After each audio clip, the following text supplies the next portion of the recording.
sunshine and a soda garnished with a lime. It might sound delightful, but for some people that combo can actually cause a skin reaction. It's called phototoxic reaction and can happen when you touch certain plants that are exposed to sunlight. Vivian Williams has this report. I just have always grown up around water and I love to swim. But last year during spring break, lifeguard Allie Behrens developed a strange, long, red mark on her leg after a dip in the ocean. But then it started to get really red and blistered. She thought maybe it was a jellyfish sting. Mayo Clinic Dr. Dawn Davis told Allie, yes, it was a sting, but from a plant and the sun, not a jellyfish. So I was kind of disappointed because jellyfish sounds cooler. There are certain plants and fruits in nature, such as dill, buttercup, bergamot, muscambret, parsley, parsnip, and citrus fruits, especially lime, that when these chemicals that they contain hit your skin and then it's exposed to ultraviolet light, a chemical reaction occurs and you can either develop a dermatitis, which is called phytophotodermatitis, plant light induced eczema, or you can develop a phototoxic dermatitis, meaning plant sunburn dermatitis. Typical scenarios would be when you brush up against certain plants on a hike, or when you squeeze a lime into a drink. Maybe you get some juice on your hands, you touch your arm, and when the sun hits that spot, the dermatitis appears in the form of handprints or drips. A lot of people think that it's poison ivy with the lines and the streaks, but it's indeed not. It's a phytophotodermatitis. Treatment includes topical ointment and staying out of the sun. It's right here on my leg. Allie says her reaction was a bit painful, but over time, it's fading away. For Medical Edge, I'm Vivian Williams.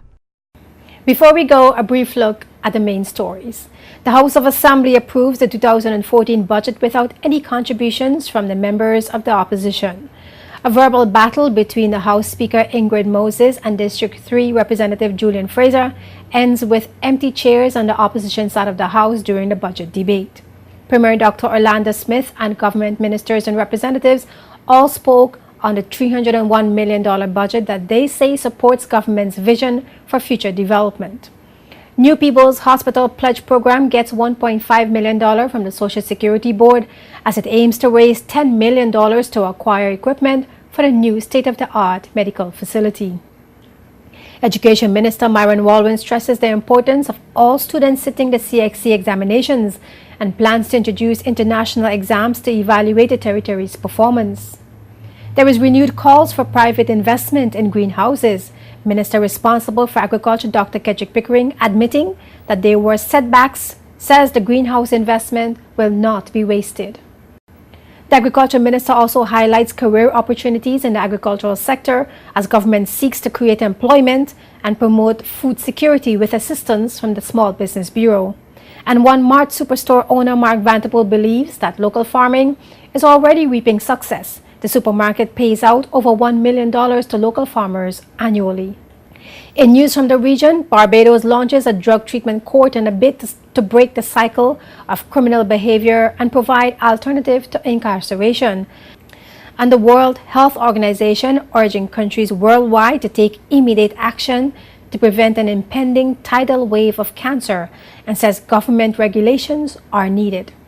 Remember, you can find all the news stories featured in this newscast along with JTV's television programs, community and government events on our website jtvlive.net. You can also watch this entire newscast on jtvlive.net.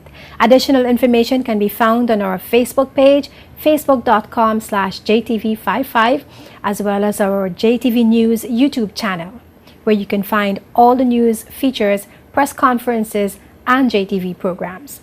We welcome your questions and comments. Email us at jtvnews@hotmail.com. I'm Ina Soman. Thank you for watching. Wardrobe provided by Umi Fashions.